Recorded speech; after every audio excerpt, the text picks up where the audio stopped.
मित्रों नमस्कार। Kota online classes में आप सभी का स्वागत है। आज यहाँ पर हम लोग बात करने वाले हैं सबसे बढ़िया टॉपिक जो हिंदी ग्रामर का टॉपिक है, और वो है ध्वनि एवं हिंदी वर्णमाला एवं वर्ण क्रम। साथियों, ये नया टॉपिक स्टार्ट मैंने किया है हिंदी ग्रामर में। प्लीज आप लोग जो है चैनल को जरूर सब्सक्राइब कर लीजिए, लाइक कीजिए, बेल आइकन को प्रेस कर लीजिए। मित्रों, ये श्रृंखला जो हिंदी ग्रामर की है, अब ये कंटिन्यू आगे चलती रहेगी। ये हिंदी ग्रामर का पहला वीडियो है, इसलिए मैं आपसे कहता हूं मित्रों कि आप कंटिन्यू वीडियो देखने के लिए बेल आइकन को प्रेस करके रखें, तथा ताकि आपको कोई भी नोटिफिकेशन मिलने में दिक्कत नहीं आए। तो मित्रों, जो भी आप लोगों ने मुझे हिंदी साहित्य के इतिहास के जो वीडियो है उन पर प्यार दिया, मोहब्बत आपने मुझे दिखाई, मेरी बातों का अगर थोड़ा बहुत भी असर आपके ऊपर हुआ है, तो मित्रों मैं बहुत धन्य हूँ। आप लोग जो है इन वीडियोस को भी और इन क्वेश्चंस को भी वही प्यार दें जो आप हिंदी साहित्य के इतिहास को दे रहे हैं।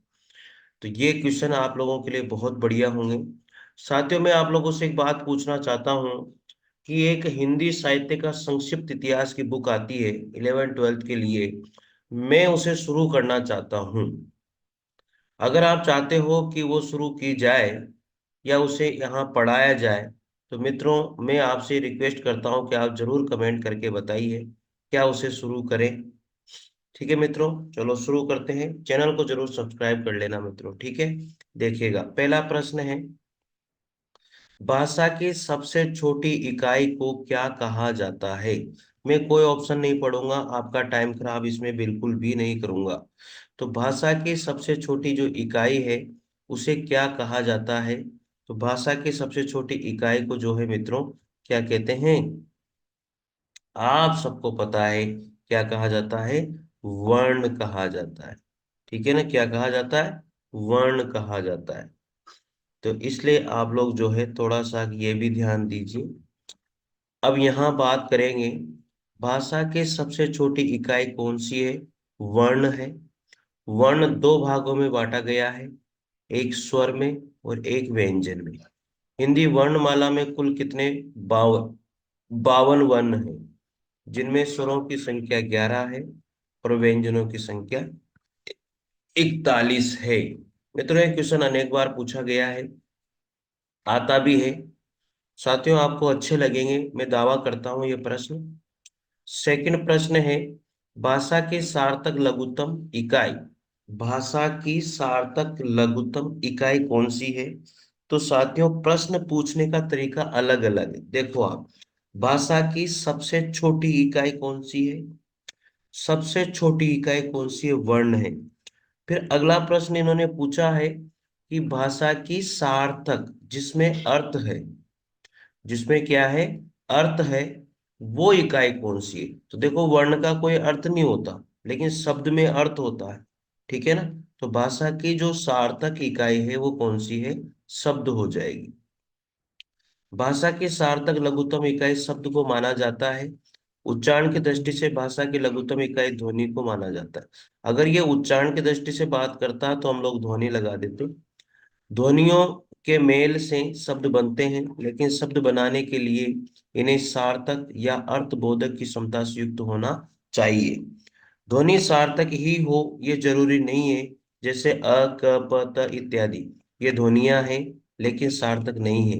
किंतु कल, कब, चल आदि ये शब्द है क्योंकि इनमें सार्थकता है, अर्थात अर्थ देने की क्षमता है। और ऐसे शब्द भाषा की सार्थक इकाई होते हैं।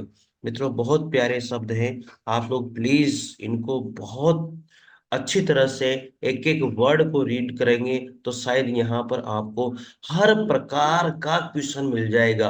अगर आपको लगता है कि यार कुछ क्वेश्चन ऐसे हैं जिनको लिख लेना चाहिए, तो आप निश्चित रूप से रजिस्टर में इनको उतार सकते हैं।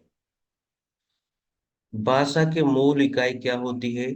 भाषा की जो मूल इकाई होती है वो ध्वनि होती है। मित्रों, क्या होती है भाषा की मूल इकाई, वो ध्वनि होती है। तो इसलिए ये भी याद मित्रों, तो भाषा की जो मूल इकाई है वैसे तो क्या है, ध्वनि होगी। इसका आंसर आप सबको ध्यान रखना है।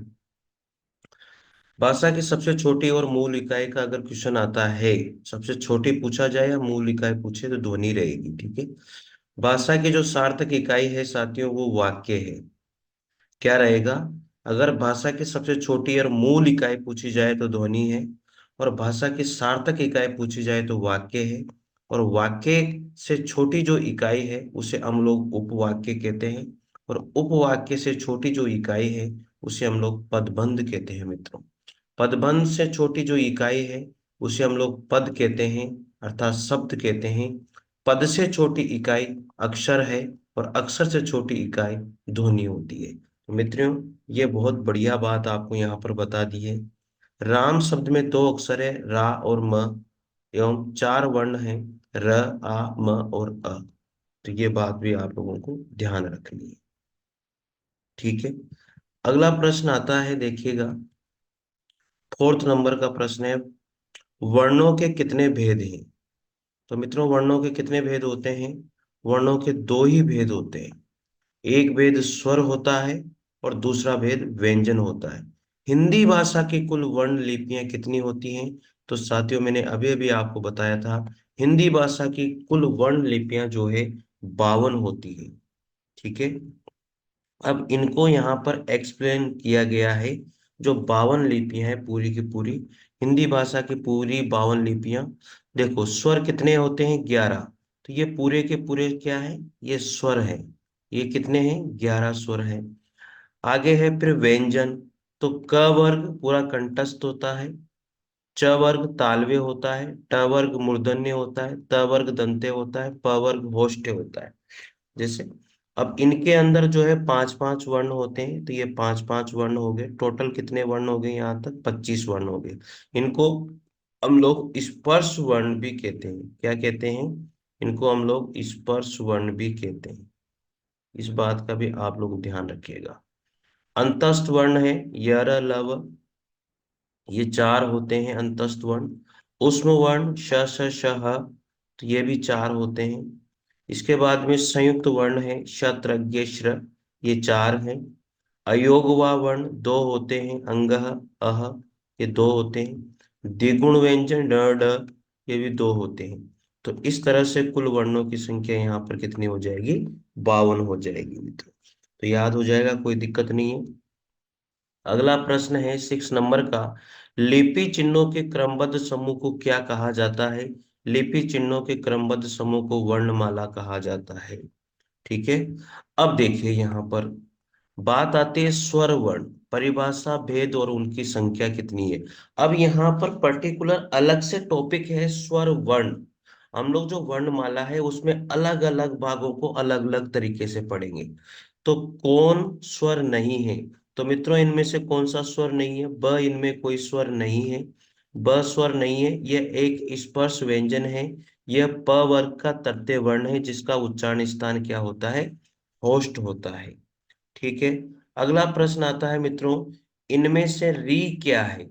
देखो, अब री क्या है साथियों? इनमें से री जो है स्वर है। हो जाएगा याद। अ आ इ ई उ ऊ री, ए ओ ओ, ये सब स्वर है 11। मूल स्वर अ ई उ री होता है, और संयुक्त स्वर ए ओ होता है। स्वर दो प्रकार के होते हैं, ह्रस्व स्वर और दीर्घ स्वर। ह्रस्व स्वर में चारों हैं, ह्रस्व और दीर्घ में। तो ह्रस्व स्वर कितने होते हैं? 7 होते हैं। और दीर्घ स्वर कितने होते हैं? ह्रस्व स्वर 4 होते हैं, और दीर्घ स्वर कितने होते हैं? 7 होते हैं मित्रों। ठीक है, याद हो जाएगा। नवा प्रश्न है, इनमें से किस शब्द में री की मात्रा का उपयोग हुआ है? तो इनमें से कौन सा शब्द है जिसमें री की मात्रा का उपयोग हुआ है मित्रों? इनमें से हुआ है ए वाले ऑप्शन में री की मात्रा का उपयोग हुआ है। अन्य और भी उदाहरण इस तरह से कृतज्ञ, कृष्ण, सृजन, ये सब में री की मात्रा का उपयोग हुआ है। अगला प्रश्न आता है 10वें नंबर का, जिनका उच्चारण स्वतंत्र रूप से होता है और जो व्यंजन के उच्चारण में सहायक होते हैं, उन्हें क्या कहा जाता है? स्वर कहा जाता है। और स्वरों की संख्या कितनी होती है? 11 होती है। स्वरों की संख्या कितनी मानी जाती है? 11 मानी जाती है। इनको ज्यादा पढ़ने की आवश्यकता नहीं है। 12 नंबर पर, स्वरों का जो उच्चारण है वो क्या होता है? बिना किसी सहायता से होता है। बिना किसी सहायता से स्वरों का उच्चारण होता है। याद कर लेना। स्वर किसका भेद है? स्वर यहाँ पर किसका भेद है? स्वर एक वर्ण का भेद है मित्रों, याद हो जाएगा। अगला प्रश्न हम लोग यहाँ पर तैयार करते हैं।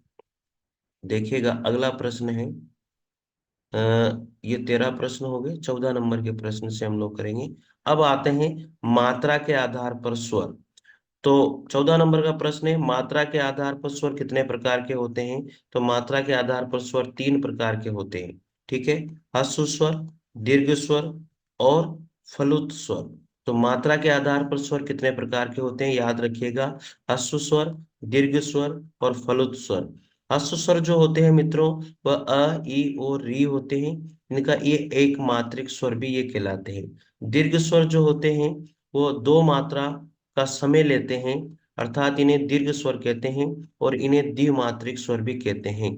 आ, ई, उ, ए, ऐ, ओ, औ, ये जो बड़े होते हैं इनको ही हम लोग दीर्घ स्वर कहते हैं। फलुत स्वर इस प्रकार का जो चिन्ह होता है हर वर्ण के पहले, वह फलुत स्वर कहलाता है। संस्कृत व्याकरण में फलुत स्वरों की संकल्पना प्राप्त में होती है। आगे बात करते हैं, समग्रतः मात्रा के आधार पर स्वर 3 भेद हैं, किंतु हिंदी वर्णमाला में मात्रा के आधार पर स्वरों के प्रकार पूछे जाने पर उत्तर 2 ही होगा।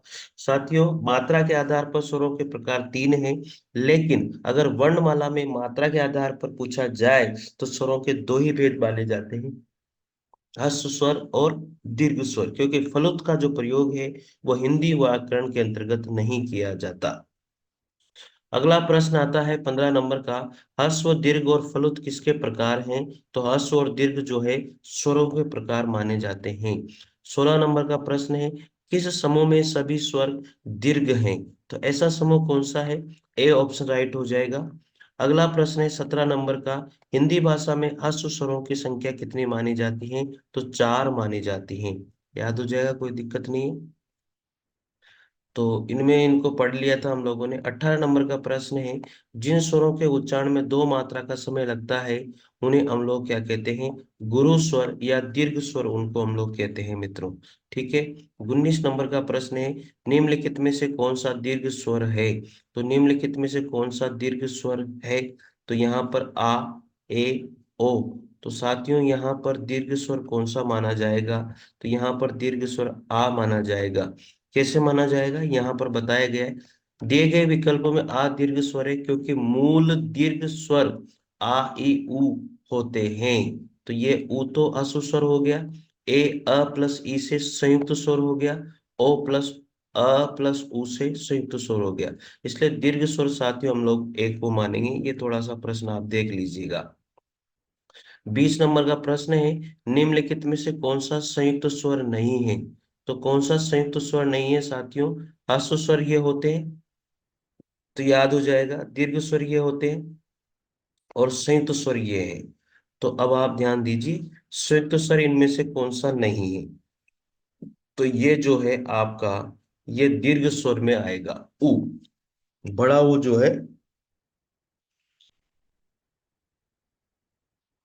दीर्घ स्वर में आएगा, क्योंकि ए, ऐ, ओ ये एक संयुक्त स्वर में आएंगे।